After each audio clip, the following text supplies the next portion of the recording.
awie so when kwani wo maso ya wo Ghana ha ana debut womo asoye no wo Ghana afana nyina okopemu won kran oben Opera Square car park ho weja barrier so o NIB building ni mu okọ oboase a o bidiem dunkwa kwan so won main office e Kumasi IPT oni Amstead Chiapono ene di nhwe ni mu na se wopa branches yi ene won dwumadie mu nkyerɛkyerɛ mu a frewon e wa homatrofo yi so 0549508591 anase 0246507232 opese wuto no dodo koton ana wo pe no kakra bi e de akoye wadwuma fa wani kire Kofkans Company Limited wo Facebook ubehon e wo Kofkans Electricals Instagram Kofkans_electricals_limited Kofkans Company Limited kania huni ya mapapa nebuyefu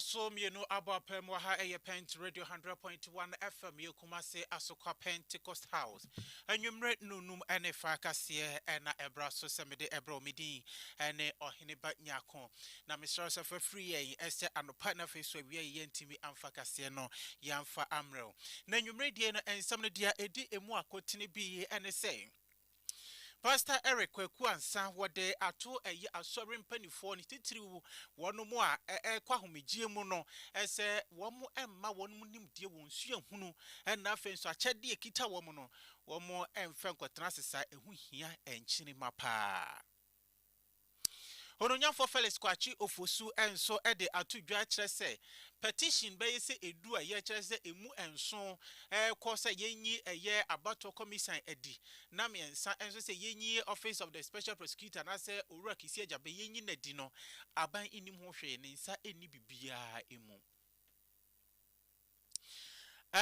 wakase ye mo enso ye de beto wanim na ye de eto wanim a NPP amanyuko nim na yewura New Dwaben South emra hyebedwani no che se samre wonum ehia obi a onim de ewosuahunu a ye ka bakosam a yebetimi akan na ka ho obi a watimi akogina amanyuko ni dimu ebra na mema nyina ye din wo mo ono ene ehia ne se obedi eye NPP amanyuko no nanim na sa enso ena edu watch anasa Africa Education Watch HSA wasi nso hwe a wo ma etroye wonom ewe poto no ni nyina ene se emofra no wonum amwo omu hie esanse no wo ma hwe ni mu se teacher fo beboa wo mo ene wonum kokohia invigilators a no mo so wo mo edin eno ene ka ho man so hwe no wo mo ewewe basasa Adesha mano ne ensem ka ho Nigeria oswafo na hwe bambon ensem so mekire eye defense minister oswod na konwa ato ho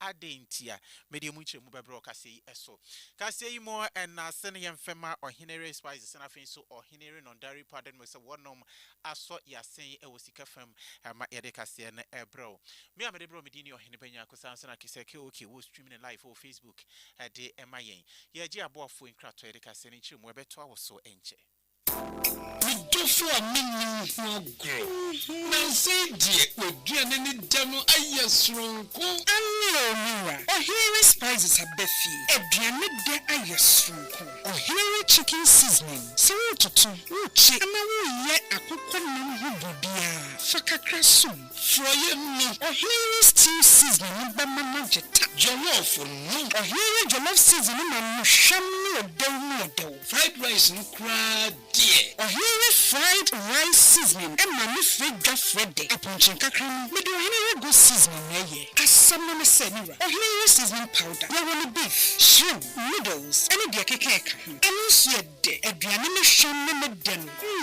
obedie dibio enti obapa Ohere spices abama yen aduane no aye de efise ne die nenso aye de Ohere spices Aye, and we go with Drumu at a phone for 020-780-5398 and now 0244-525908. FDA Aji Edudian Kratui Atum. Harisha mo kwa bade bakase no so afa yemu ramu na emu nkyeremu no yemfa entwa woso.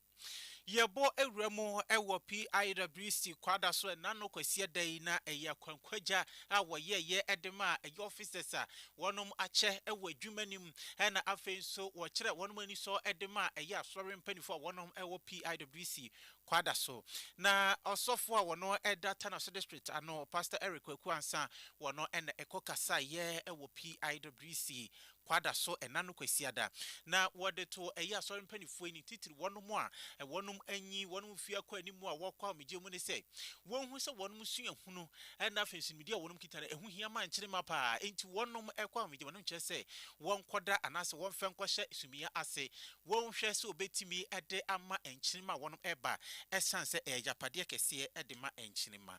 Pastor Eric Kwakuansa.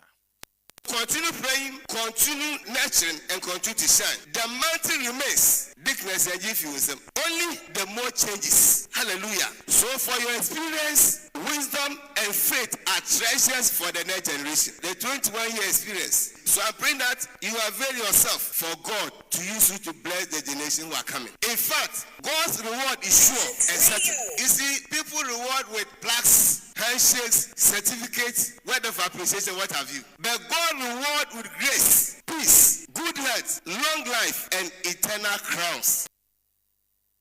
Na eno ena watu aso kyerɛ sɛ nyame na bas wade nyame na ketua no eno obi antimi ensi ano kwan hunu sɛ nyame ketua na ɛyɛ ane ɛyɛ den wɔ sɛ adwuma bi a woyɛ no woyɛ nyame fie nko a na sɛ nyame adwuma na woyɛ na sɛ woyɛ yam yi a hunu sɛ akatua ɛwɔ hɔ ne ma nyame ketua no woyɛ den ɛbɛba mu wade obi ɛyɛ mfanto ma me abrewa na woyɛ adwuma do asori dan ho prapra na onim so obi ehu no na so na obi ehu no sei na no so woto asofai.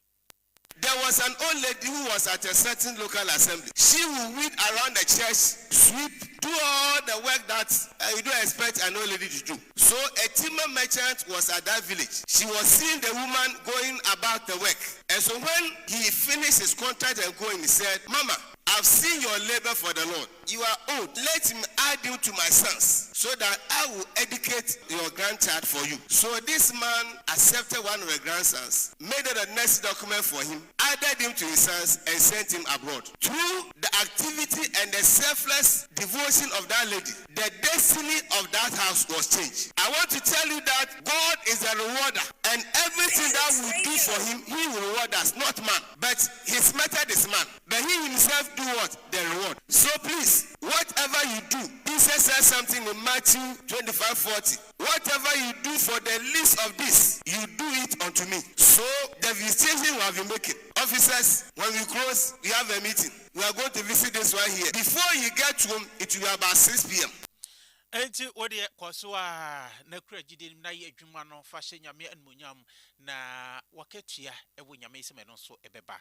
Pastor Eric Kwakuansa Tanosa District Pastor eno no mamemfa emowura mu ne enko eye abankese mu Jubilee House kasamafo edema aban eye ononyafo Felix Kwachi Ofosu ene wode atodwa a kire se petition na hodo a ya tworo ese yenyi eye abato commission dwemtrani no yenyi nadi hafe so special prosecutor yenyi nadi na chese ma meje mensa oni orekisi ejaben no you say aban ne nse nikrata ne ba kukura emu aban ne enim ho hwe na no no chese we kura de enye se aban anase omampani no na eba beti abedwoko te se chief justice ye na omampani na ti abedwoko council of state what the bidebideb we die emrane chese fama chief justice o muso omampani na ebo ni dindie nanso ode ne ho omampani enhyare ti chief justice wono na eba behwe nkrati ndi omampani kro ni tumi so wote ano ti omampani wante krata no kra no wakenkan ahwedia ewom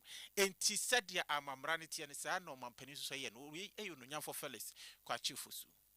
I'm able to confirm that thus far 7 petitions have been received, praying the president to kickstart the process to remove the chairperson of the Electoral Commission, and 3 deputies. And then another set of 3 petitions have also been received, praying the president to do so in respect of the special prosecutor. Now, I can confirm to you that as of the end of last week, both sets of petitions have been forwarded to the Chief Justice as prescribed by the Constitution and the OSP Act. The president is obliged. The law is quite clear. If you look at the OSP Act, it is exactly clear what should be done. Unlike the removal of the Chief Justice, where the president is enjoined to establish prima facie in consultation with the Council of State. In this instance, the president does no more than to forward the petitions to the appropriate authority, in this instance, the Chief Justice, for further work. And that is exactly what has happened. So what the president has done is steeped firmly in the new law, both the Constitution and the OSP Act. Absolutely, the president cannot have anything to do with the petition beyond forwarding them to the appropriate authority. Until the young for Felix Quachi Ofosu Nene and watcher say Obisa by so Mamma Monshe. The be free a Chief Justice, the one of my banner. And no, Anna a betray into Woody. Mamma Hessan say, I buy and Sabia in him. Now, we no said ya Emran Echre, so one former Chief Justice, what my Chief Justice, sir, and Etie. Well, the critics would have to show the evidence of the cooking and the eating, wouldn't they? And when I do argue so, must show proof of sin. In the absence of sin, they can hold their peace and nothing more. Well, that will be determined by the Chief Justice. He is mandated to establish prima facie, after which he carries the processes on. And both sets of actions are captured in relevant provisions of law. So it is very clear what has to happen. One, he has received a recommendation, either affirming the veracity or authenticity or the truthfulness of the allegations or indicating that the allegations are false. And then after which specific action will be recommended by the committee set up by the Chief Justice to look into the matter. The president is then enjoined with rigorous strictures to act in accordance with the recommendation of the committee. So that is the only time that the president has anything to do again with this process. There is no basis for any manipulation. However, the president won't set up the committee. That is to be done by the Chief Justice. And as you are aware, the judiciary is an independent body. The Chief Justice, even though appointed by the president, operates independent of the executive. So there is no room for any maneuvering or any form of manipulation from the executive whatsoever. Abiding to me, Fanny, in room, Quine Bia, essence away, and yeah, abiding a Babette committee, Chief Justice and Shannon, sir, one the Babette committee, one the Babette, and we say, Ampa Assembly, Assemble Timbi Uma, who he has a Timmy share, and son of a Timothy Jazz away, Abiding Bia, and sir, anyway, Murray Ayonuya for Felix Quachi of Fosu.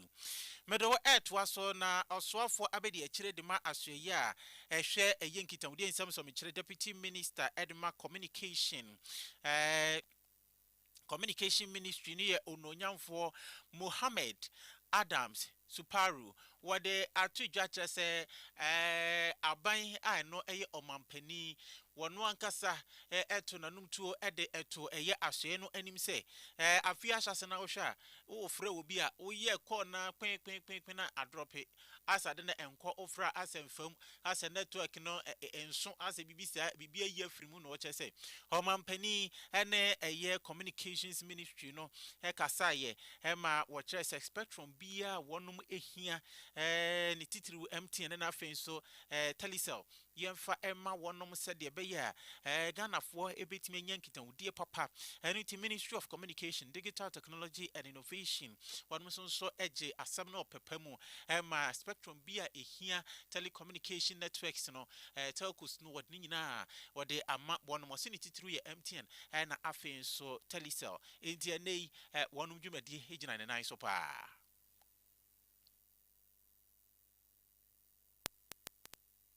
Early this year, there were network challenges that people were complaining, not only people, all of us used to complain about the challenge. Sometimes you make it a call, and then the call will get to a point that you find it difficult to either hear the person or the person finds it difficult to hear you. And so government at the time, when I say government, I mean His Excellency the President has directed the Minister for Communication, Digital Technology and Innovation, my boss, the Honorable Minister, to make sure that that was resolved. So government took steps to, issuing some spectrums to the telecoms, the telecommunication companies, most especially Telecell and MTN. So a lot of work has gone behind the scene, and that is why we can all see that there has been significant improvement as far as the network situation is concerned. I'm talking about the quality network situation. And so government has given out some spectrums to the telecos, and they've worked on that, and that is how come we are seeing significant improvement as far as the quality is concerned. That is what I can say as far as that. We also for Abedi actually head in my Ministry for Communication, Digital Technology and Innovation, Ononyam for Mohammed Adams, Suparu, Nene Enono. Na mame for Emremwing. Yakopia mu ewo new job in South NPP Amanyukun, one more Akache. Ononyam for Michael Ochre Befi, one and a Yam Rashebjani, ewo new job in South. One delegate Shia, Ama, any na Numa World Tour, any no ye campaign, the will be pa. I say. Sani pano ena wamonto aba emfa emane no mramedi eye amanyukono anim enkwa afimpino ene aduonu enan aba yebeto emu na owura Michael Ochre ba fi ekasa emu no ene wakache delegate ne say hwe obi a waye bida ena yedini gina akyerempon so nti ono no wo hwa wase 2012 ebre to aba wie yi a ba se beko Supreme Court na MPP bema bie ni obetimi akogina Supreme Court akoka my lord you and I were not there ni de keka bema ba akope ena sorry gina ya wono ete MPP fo anim sa nipa no waye bida nti sa nipa na ena ewo se MPP fo moto abadema no na modern eko election, I bet to the 31st December, not go so 31st January. We need an experienced person. Here, Obia, or Nuakobida, Munyanumaka, Obia, Yasona Japan, Ghana, Voyna, and Mramuya, Dewo Ghana, MPP, in Penny Vodane, Marco Shetebuase, on the Sorry Waka, Echo Supreme Court, 2012. Okay, I told you, the two about MPP Luso Yasian MPP in Penny Vodana. Go share table I say Safu and almost party for but about me and therefore or no what the party in any Supreme Court and the reform the about elections in Ghana Ama and Ghana Batwa and what Sandy Part Dr. Mahmoud Baumiano or no and I may come from amount set 31st January new job in South Florida every MP any chairman any Opia one logo lie Yakoto Abano, I'm a doctor, Mahamudu, Baumia. My lord, you and I were not there when you could say Sabrofono. Mamma enter so na Yungremo Enco DVLA, one of my catching driver and vehicle licensing authority, one of Akache. Na openi contra for Abedi H. Hadima DVLA, a Juma Kono, a Ura Foster Kwesi Asante, one is central for Akasa and ne Ama Webi Dudwana any edify a number plate, a Yababesa, Yami Aduma Fair, Yabesimono a home. Ura Foster Kwesi Asante, say, one more, Nafi, one of Ebaba Bob Peso, would DVLA, one Martina yet, by 1st January, and your holiday, and so na cast na bottom, if you crab about that kind, if you da one yard and so essence or first number so the view. They say sadden hair, who here beam essence a system and a DH system no. Cast by a 1,000 any Jinawa. You bet me a process and I see the system no. And the Benjamin one say, you had 1,000 cars, Emma system, if you didn't generating number plate for more money now. Be a what would you come by no? Or cry about 1,000. The author me and son, be or no need 500 nebeba.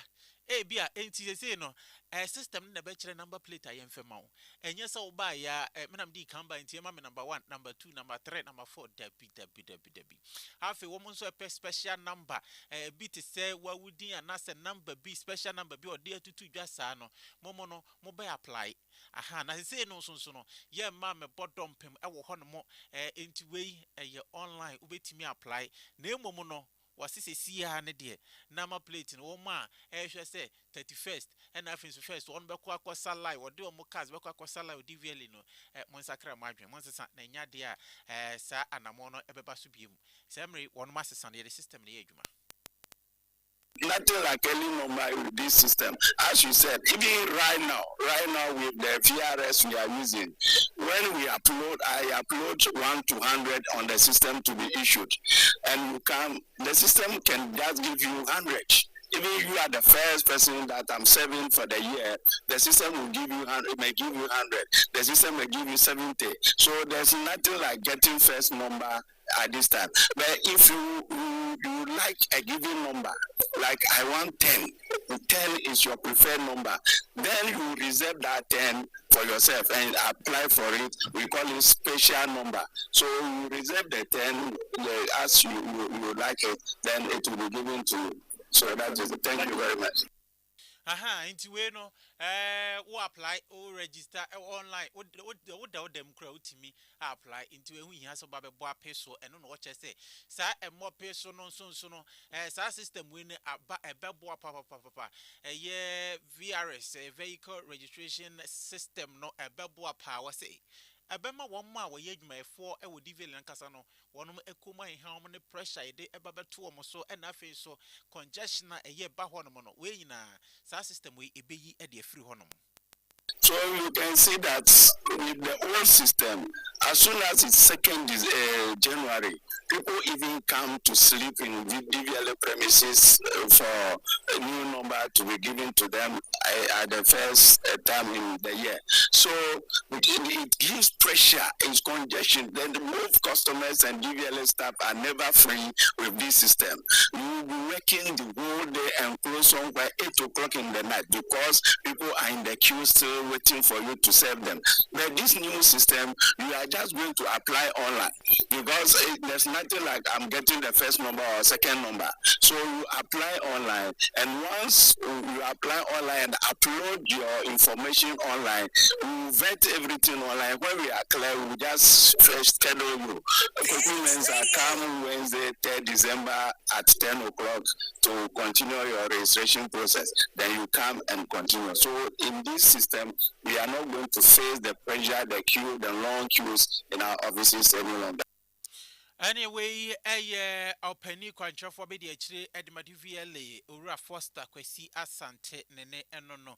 Yokopiemo Ewa Bunwa, NEP, Regional Director, Metro National Entrepreneurship and Innovation Program, Ura Vincent and Ponsa Jenfi. What they are to draw, now we know what they to draw Ebra, now what air graduate a year Mabubi or Coquagentity, a base 64 beneficiaries.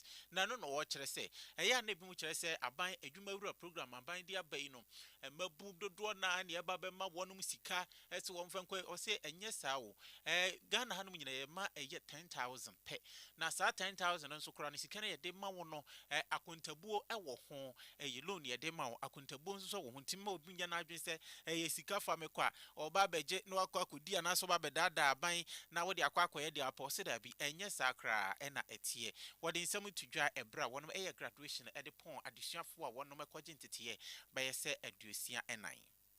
Ade ba ko meka ne se edanko 14 se nipa 10,000 NEAP afani nyina ye be mo financial grant enye no kresa se obi a wo follow NEAP from day one ye launch adwumawura e be se na ye di dwumade ni ba wi a NEAP management e kire se ye fa mabunu 10,000 na ya tete omo ya mo nimdire nyansa na omo di abo omo dwuma na ye yi emu 2,000 aban ni true NEAP bede e be so omo dwuma dem ase enti dia meka ne se after NEAP and after Jumero, accountability eden ewa chire into mbaburu bia obenya akonya NEAP dis ka bi show mu no mesre sa ade na oka sa dis kan be ya e ma NEAP e dis sa kan show adwuma no mu mesre yem fan kon e ma ne nkwan kwa yese o misi me pay 50,000 ya ma me 50,000 now I say we na me de kwa ko yemu ba mani 50,000 yem fan yemu ba mani enti e besre e na ye tiri mu proper ne say ye bet unemployment so enti say na NEAP so bi ase na so discussion ma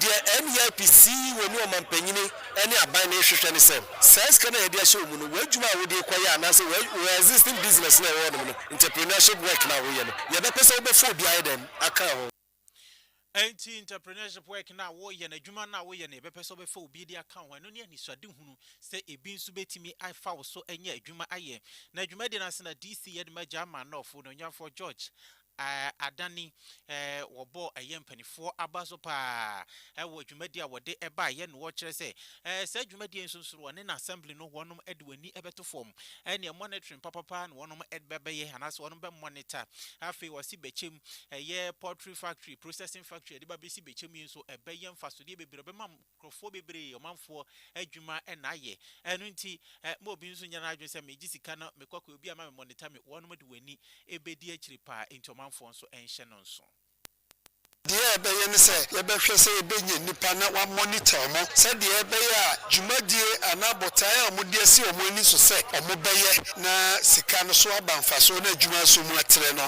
atumi ayɛ brebi etu sɛ binom ɛde anigye bɛgye saa bosia wei abramfaso biara ɛma so ɛbɛwie kora no na ɔmo ntimi ntena fie bɛt ntete a ɔmo akom akyɛ bɔsome ni ana atwe mmiɛnsa ni no ama ɔmo sua horo bi na kora no na ɔmo break ɔmo na bebree ɛmpɛ na ɔmo pɛ sɛ ɔmo kɛm ɛnya saa nteteɛ no enti saa nteteɛ no ɔmo ɛnya no yɛsrɛ ɔmo sɛ ɔmo nto aso saa na ɔmo mfa nkɔ yɛ adwuma no sɛnea agye obiara business proposal plan no ɔmo bɛhwɛ so na ɔmo amonita sɛdeɛ ɛteɛ nanso assembly no bɛhwɛ sɛ nipa a ɔde ho ahyɛ biara na ɛbɛma nsika biara no yɛn nso yɛni bɛdi akyire ne deɛ adeɛ mɛka akyerɛ ɔmo sɛ ɔmo nyɛ ntoboaseɛ yɛwura mahama aka akyerɛ sɛ ɔne nsɛ mfeɛ nan no mmra na ɔde nneɛma biara ato akwan sɛ Ghana yɛho bɛhenhan no yɛho bɛhenhan obi nya ne deɛ anopa obi bɛnya ne awia obi bɛnya ne anwummerɛ saa na obi so bɛnya ne anadwo enti sɛ wɔanya wei bi anya anɔda ɛyɛ ba yɛbɛyɛ enti ɛno no obi ba na obi nso so aba ononyafo George Andani ɛno no hɔ no ɛyɛ DC German North na yewie afisam no ɛwɔ ɛyɛ wasin sohwe a wɔtro na fie a ɛne nsunsuaso ɛba na no kwasi adai abɛgentre ha ɛwɔ ɔman mu sɛ mofra na nasa desuafo no wa mo wɔ homɔden kra ne titiri ɛyɛ social studies na finsu mathematics na ɔpani kwankyerɛfo a wɔno ɛne da Africa Education Watch ano ɛyura Kofi Asare wɔde ato dwa kyerɛ sɛ afi no de esi no akoye se emofra no omo amwo omo hu yi esan se no omo twɛn se atichafo anase enkrofo bɛboa wɔnom wɔ se wo hwɛ afi bi a atwam kɔ na invigilation nte se afi die no wɔ se wokɔ atifidu mantem wɔnom a mantem nyina na bɛ se wayɛ official ba akɔpɛ na na wɔnam hɔ nom ɛwɔ wasi nso hwetwuro nim nanso afi die no wayɛ official Eko paper bi omotro bia na waye official agina ho no mo na afensu vigilation na enya efedi agro teacherfo enya kwan amfa apo ankobre nkwala no na sedisuafo school dem ho ye vigilators ya ma wo ma amwa nkwala na ne wankasa asante achima ya obeka headmistress bi a wo mokototo abo edebro ne mpoma mu ma akuasa chiwade ho mwaye ebre yen na ewi ase wo ma anya madam no amuro nti ne guard wo na fichire omukotwitwa abode do nwura do aduane nyina fra na kyese nyina ka ho enti vigilation na no odin pa eno ene ka ho bi ma emofra no wo nso abo wo ho ye nti a wonom edi ntwesa. This year's the regulation was too hard. In schools like you had WAEC officials in visiting schools like that every subject. 5 years ago, there was only one or so WAEC external official in the Upper East by 2021. But today, I'm using as an example that WAEC was present doing every paper. So there's no room for misbehavior. So when students are not used to that, students are used to expecting help from invigilators and teachers. And so when this new normal intervened this year, as a result of poor preparation, because they were expecting that they would get some support, many of the students struggled, especially in subjects that are traditionally seen as difficult subjects, including mathematics. And so you would expect that poorly prepared students meeting strong invigilation will definitely struggle based on the level of their ill preparation. I think these are the two key drivers that is emerging from the survey that we are running and clear eyes that I have had with some senior high school teachers and heads.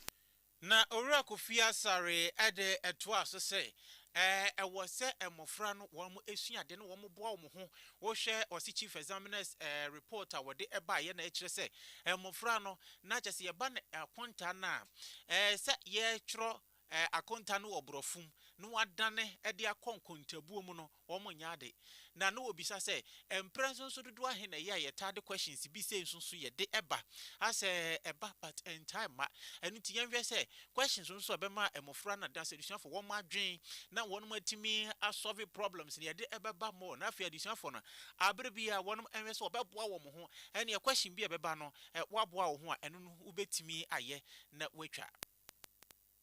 Looking to the teachers, you get the impression that sometimes they come, but regularly they don't come. And so when they prepare for this line and see this one, then they're surprised. So it is not that it hasn't happened before, but then it wasn't expected because regularly they will be getting state defined. You know, there are some questions in maths that requires English comprehension to appreciate. If you look at what the headline right issue in relation to the gaps, problem understanding, story. I don't know how to put it.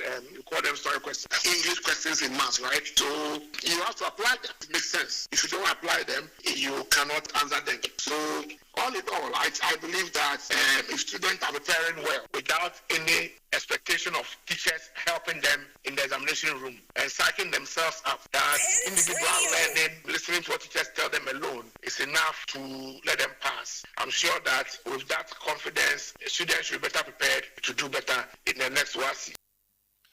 Enti na addition for mon prepare mo ho se de be next wasi no mo a mo ba no boa ho question yetimi dane no e de free nkontabu de to brofo mu a wonso betimi adane de free brofo e de aba nkontabum we your pani kwantrefo a wada Africa Education Watch Edwatch ano owura Kofi Asare eno no yenkwa wie kase na awo obi mai so ye ko Nigeria ukopie mu Nigeria ene ya Nigeria ye osoafo ohwe bambo ensam so mekire defense minister no ononyafo Mohammed Badaru Abubakar ose odina konwa ato honum wa resign from immediate effect say eneya wasore firi na konwa so na no manfo chese papa yi as wonim de wo eye bambo ensemu na so papa ne chese ne ho enodo no efiri aban mu eba na say krata aban na namsifo ede bar say papa wanya mfie aduosia mensa 63 na so chese ne ho enodo no na ohwe pressure he say eba wo Nigeria say